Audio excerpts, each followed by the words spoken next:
Two people step out of the same building on the same day. One turns left, one turns right. The person who turned left walks into a desert landscape at noon in peak summer. The sun is hitting the ground at full intensity. The air temperature reads 48 degrees Celsius in the shade. Except there is no shade. The ground surface is significantly hotter than the air. There is no wind. The humidity is low enough that the air feels like it is actively stealing moisture from every surface it touches, including the inside of your lungs when you breathe. The person who turned right walks into an Arctic landscape in the depths of winter. The air temperature reads minus 40 degrees Celsius, which is the one temperature where the Celsius and Fahrenheit scales agree, a detail that feels cosmically appropriate for a temperature this committed to being extreme. There is a wind producing a wind chill that pushes the effective temperature even lower. The ground is frozen solid. Every surface exposed to the air is losing heat at a rate the body cannot negotiate with. Both of these people are wearing ordinary clothing. Neither has water, neither has shelter, neither has fire or any tool. They are just a human body in an extreme environment, alone with each other, and a clock is running. The question is, which person dies first? And the answer, once you dig into the physiology, the physics, and the environmental variables involved, is one of those things that starts out seeming obvious and becomes more complicated the further you follow it. The full accounting requires examining how the human thermoregulation system works under both types of stress, what kills you in each scenario, and in what order, and where the asymmetries lie between two kinds of extreme that both end in the same place. Start with the physiology of heat, because heat stress is the more counterintuitive of the two for most people. The human body generates heat continuously as a byproduct of metabolism. Every biochemical reaction happening in every cell produces some thermal energy as a side effect. At rest, the average adult human generates roughly 80 watts of heat, approximately the same as an old incandescent light bulb, which gives you a satisfying mental image of how much a room full of people heats up at a party. During vigorous physical activity, metabolic heat generation can spike to 500 watts or more, which is a very different and considerably more challenging number for the body to manage. This internal heat production means the body is always fighting to lose heat rather than gain it. The core temperature of 37 degrees Celsius is maintained not by balancing heat gain and heat loss, but by continuously managing the export of internally generated heat while preventing excessive heat acquisition from the environment. At moderate ambient temperatures, this management happens automatically and efficiently. At 48 degrees Celsius ambient with full solar radiation load, the management problem becomes acute. The body's primary tool for losing heat in hot conditions is sweating. Evaporative cooling, the conversion of liquid water to water vapor using body heat as the energy source, is extraordinarily efficient. Each gram of water evaporated from the skin surface removes approximately 2,430 joules of energy from the body. The human sweating capacity is among the highest of any terrestrial mammal. Peak sweat rates can exceed 2 liters per hour in extreme conditions, representing a cooling capacity of roughly 1,350 watts. This is more than sufficient to offset metabolic heat production. The problem is the environmental side of the equation. In the desert scenario described above, the body is not just generating heat internally, it is absorbing radiant energy from the sun. At peak intensity, solar irradiance delivers roughly 1,000 watts per square meter of surface exposed to direct sunlight, and the human body presents something in the range of 0.7 to 0.9 square meters of projected area to the sun depending on posture. It is also absorbing radiant heat from the superheated ground surface and the hot air. The total incoming thermal load can substantially exceed the body's sweating capacity, particularly if water is limited. Which it is in our scenario, where the person has no water at all. Without water intake to replace sweat losses, the sweating mechanism depletes itself. As dehydration progresses, sweat rate drops. As sweat rate drops, heat loss decreases. As heat loss decreases, core temperature rises. And rising core temperature produces a cascade of physiological deterioration that proceeds with alarming speed once it begins. The sequence of heat stress deterioration is worth walking through precisely because each stage has a distinct character and timeline. At core temperatures around 38 to 39 degrees Celsius, 1 to 2 degrees above normal, the heat stress response is active but manageable. The person feels hot, uncomfortable, and thirsty. Skin is flushed as peripheral blood vessels dilate to bring warm blood to the surface where it can lose heat to the environment. Sweating is at or near maximum rate. At 39 to 40 degrees, heat exhaustion territory, the symptoms escalate. Headache, nausea, weakness, and increasing confusion begin to appear. The cardiovascular system is under significant stress. Blood volume has dropped from sweating losses, and the redistribution of blood to peripheral vessels for cooling is competing with the need to supply muscles and organs with oxygen. Blood pressure may drop. Fainting becomes possible. Judgment begins to deteriorate. And deteriorating judgment in an environment that requires good judgment to navigate is a multiplying factor in the danger. At 40 to 41 degrees, heat stroke, medical emergency territory, begins. The distinction between heat exhaustion and heat stroke is the failure of thermoregulatory compensation. Sweating may paradoxically decrease or cease as the system becomes overwhelmed. The brain is particularly vulnerable to elevated temperature. Neurons begin to function abnormally at these temperatures, and confusion progresses to delirium. Coordination fails. The person may be unable to seek shade or water, even if these were theoretically available. Above 41 degrees, the damage becomes increasingly irreversible. Proteins begin to denature. The three-dimensional folding that gives proteins their function begins to unravel at these temperatures, similar to what happens when you cook an egg. Cellular membranes lose integrity. The cascade of organ failure begins. Kidneys fail from dehydration and circulatory collapse. Liver function deteriorates. Coagulation pathways go haywire, producing a condition called disseminated intravascular coagulation. And the brain, most sensitive of all organs to thermal damage, suffers increasingly severe injury. Death from heat stroke in the absence of any treatment or environmental relief occurs at core temperatures around 41 to 42 degrees, though survival at higher temperatures has been recorded in hospitalized patients receiving aggressive cooling. The timeline from initial exposure to lethal heat stroke in a scenario with no water, no shade, and maximum solar load in extreme heat depends significantly on body size, fitness, and acclimatization status. But in genuinely extreme conditions, 48 degrees Celsius ambient, full sun, without any water at all, serious incapacitation can occur within 1 to 2 hours, and death within 3 to 6 hours in a worst-case scenario. Now the cold side of the comparison, and here is where things get immediately more complicated. Cold kills through an entirely different physiological mechanism, operating at a different pace, with different behavioral and cognitive effects along the way.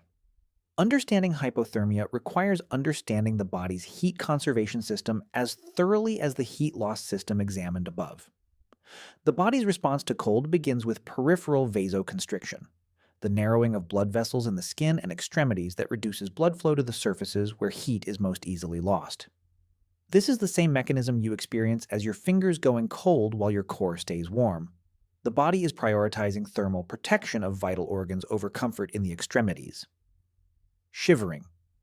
Rapid involuntary muscle contractions begins as the primary heat generation mechanism, burning calories at a rate several times higher than the resting metabolic rate.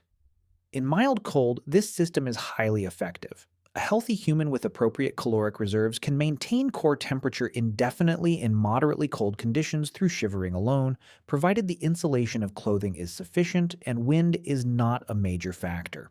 The problem in our extreme scenario is that minus 40 degrees Celsius with wind chill is far beyond the range where the body's own heat generation can compensate for losses without adequate insulation. At this temperature, heat loss through conduction, direct contact between the body and cold air or ground, is enormous. The rate of heat loss from exposed skin is proportional to the temperature difference between skin surface and environment, and a difference of approximately 70 degrees between skin temperature and air temperature drives heat loss at a rate that shivering cannot match. Respiratory heat loss, warming the extremely cold air that must be breathed, adds another significant thermal drain. The body is a heat source in an environment that is infinitely patient about absorbing that heat. The timeline of hypothermia is generally slower than the timeline of heat stroke, and this is a key asymmetry in the comparison. By the way, if you want to go even deeper into the secret lives of ancient humans, I just launched a full course called The Secret Lives of Ancient Humans. 10 modules, 3+ hours of content covering everything we never talk about on YouTube. What they feared, how they communicated, what hunted them, and much more. Plus an exclusive PDF guide included. Link in the description. See you inside. The human body has more thermal mass than the temperature differential problem requires to overcome quickly in cold. There is more heat stored in a body than can be lost in minutes, and the body's insulation, even without clothing assistance, provides some resistance to the transfer. Without any insulation whatsoever, cooling would be faster. With ordinary clothing, which our scenario includes, the rate of core temperature decline is slowed, though not stopped at extreme temperatures. The sequence of cold deterioration has a different character from heat stress, and some of its features are deeply counterintuitive. In the early stages of hypothermia, as core temperature drops from 37 toward 35 degrees Celsius, the dominant experience is intense shivering, cold extremities, and increasing discomfort. Judgment is still largely intact. The person knows they are cold, knows they need warmth, and if shelter or assistance were available, could still act to obtain it. The window of effective self-rescue is longest in this early stage. At 35 degrees core temperature, the textbook threshold for clinical hypothermia, changes in cognition and coordination begin to appear. Shivering may become violent and uncoordinated. Fine motor control deteriorates. Fingers that are cold and have reduced blood flow lose dexterity, which matters for building shelter or lighting fire if such options were available. Thinking slows and becomes less reliable. Decision-making is impaired in ways the person may not recognize. Between 33 and 30 degrees, the deterioration accelerates qualitatively. A strange and dangerous phenomenon appears. The person begins to feel paradoxically warm. This is partly a result of peripheral vasodilation that occurs as the hypothermic cardiovascular system loses its ability to maintain constriction, suddenly flooding cold peripheral vessels with warm blood in a way that creates a false sensation of warming. Paradoxical undressing, the removal of clothing by a person in severe hypothermia, is a well-documented phenomenon that reflects this false warmth sensation combined with severely impaired judgment. It dramatically accelerates subsequent heat loss and death.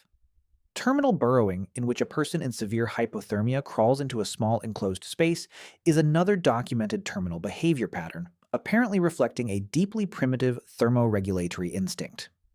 Below 30 degrees core temperature, the heart becomes dangerously dysrhythmic.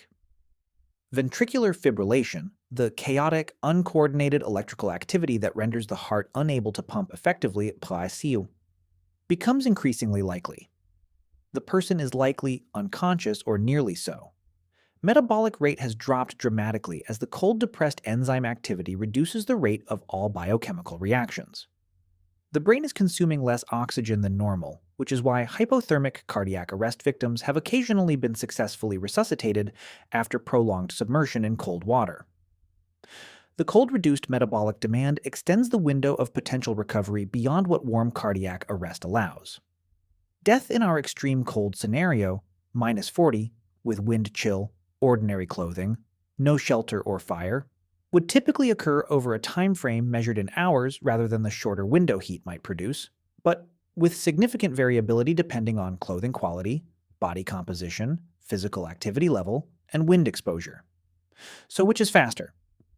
The direct comparison requires holding several variables constant and examining the physics and physiology at their most fundamental. In the absolute most extreme versions of each, direct solar exposure. In 48 degrees Celsius heat with no water versus -40 degrees Celsius with significant wind chill and no shelter, heat tends to win the lethality race. And here is the reason. The human body is fundamentally better designed to resist cold than to resist heat. This sounds counterintuitive until you consider the evolutionary context. Humans evolved in equatorial Africa, a hot environment, and then spread into colder regions. The physiological toolkit for dealing with heat, sweating, vascular regulation, heat shock proteins, is elaborate and highly developed. But the body's core temperature is 37 degrees Celsius, meaning the margin between core temperature and environmental temperature in extreme cold is enormous, approximately 77 degrees in our scenario, while the margin between core temperature and dangerous elevated temperature is very small, only about 3 to 4 degrees separates normal function from organ damage. In other words, you have much less room to move upward than downward before you hit the danger threshold. A core temperature rise of 4 degrees can be lethal. A core temperature drop of 10 degrees is severe hypothermia, but not necessarily immediately lethal, and the body has preserved cases of recovery from core temperatures as low as 13 degrees Celsius with aggressive medical intervention. The asymmetry in the thermal damage threshold means that heat stress, once it crosses the critical threshold of cellular protein denaturation, produces damage that is rapid, chemically irreversible, and self-accelerating in a way that cold damage is not. Cold slows enzymatic processes. It reduces metabolic demand. It lowers the rate of cellular damage. It buys time in a cruel, ultimately futile way, but it buys it. Heat above the protein denaturation threshold produces damage at a rate that accelerates as temperature rises, because the damaged proteins contribute to inflammatory cascades and organ failure that generate additional heat, creating a feedback loop that cooling interventions must break aggressively to interrupt. There are important modifiers to the direct physiological comparison that the scenario variables determine. Wind is the most powerful single variable in cold exposure. The wind chill effect is not a perceived phenomenon. It has real physiological consequences. Wind increases the rate of convective heat loss from the skin surface by continuously replacing the thin layer of air warmed by contact with the skin with fresh cold air. A temperature of minus 20 degrees Celsius in still air is very different from minus 20 with a 40 km/h wind, which produces a wind chill equivalent to approximately minus 35. Our scenario specified wind at minus 40, making the effective exposure considerably worse than the air temperature alone would suggest. Humidity profoundly affects heat stress. At high ambient humidity, the evaporative cooling that sweating provides becomes dramatically less effective because the air is already carrying significant water vapor and has reduced capacity to absorb more. This is why a 35-degree day at 90% humidity feels more dangerous than a 40-degree day at 20% humidity. The sweating mechanism is largely neutralized by the saturated air. Our desert scenario specified low humidity, which actually favors the sweating mechanism's effectiveness, but also accelerates water loss, meaning dehydration arrives faster, and the sweating mechanism loses its water supply more quickly. Body composition is a significant variable in cold survival. Subcutaneous fat, the layer of fat beneath the skin, provides genuine thermal insulation. Individuals with higher body fat percentages lose core temperature more slowly in cold exposure than leaner individuals, simply because the fat layer impedes heat conduction from the core to the skin surface. This is why marine mammals that spend time in cold water have thick blubber layers. It is insulation, and it works. A heavier person in our cold scenario would likely survive longer than a lean person under identical conditions. Age modifies both directions of the comparison. The elderly are significantly more vulnerable to both heat stress and cold than younger adults. Thermoregulatory responses. Both sweating capacity and shivering diminish with age. The cardiovascular stress of both temperature extremes is harder to tolerate when the cardiovascular system has less reserve capacity. Heat waves produce disproportionate mortality among the elderly for exactly this reason. The cognitive deterioration dimension of the comparison has implications that extend beyond the direct physiological question and into the question of what actually kills most people in temperature extremes: the environment or their own behavior. Both heat stress and hypothermia produce impaired judgment, but at different points in their progression and with different behavioral consequences. Heat stress produces cognitive impairment relatively early and often before the person feels themselves to be in serious danger. The heat is already affecting brain function, while the person still feels mostly just very uncomfortable and thirsty. This can lead to poor decision-making while energy and mobility are still available. Wandering rather than sheltering, attempting strenuous activity that massively increases metabolic heat production, failing to prioritize shade seeking. Hypothermia's cognitive effects also arrive early, but are perhaps better recognized culturally. Most people know that extreme cold makes you confused and disoriented. The dangerous paradoxical undressing behavior is dramatic and well documented. But hypothermia's slower timeline means there is typically a longer window during which a person can still act if they recognize their situation correctly, and a longer window during which rescue or intervention can be effective. The speed at which effective judgment is compromised in heat stress is one reason why heat waves kill more people than most other natural weather events in many regions. The victims often don't recognize the danger until their capacity to respond to it is already reduced. Historical mortality data from natural disasters and military campaigns provides real-world evidence that aligns with the physiological analysis, with important nuances. Heat waves produce lethal outcomes faster at the extreme end. The European heat wave of 2003 killed tens of thousands of people within a period of days to weeks, with mortality concentrated in the hottest days and among the most vulnerable. The pace of mortality in acute heat events is characteristically rapid once conditions exceed critical thresholds. Cold-related mortality is more typically drawn out. People surviving cold environments for extended periods with declining resilience rather than dying acutely. Military historical records from cold campaigns, Napoleon's retreat from Moscow, various World War II Eastern Front operations, describe deaths that accumulated over days to weeks of cold exposure, combined with exhaustion, inadequate shelter, and starvation, rather than the acute rapid collapse that extreme heat produces. This historical pattern is consistent with the physiological picture.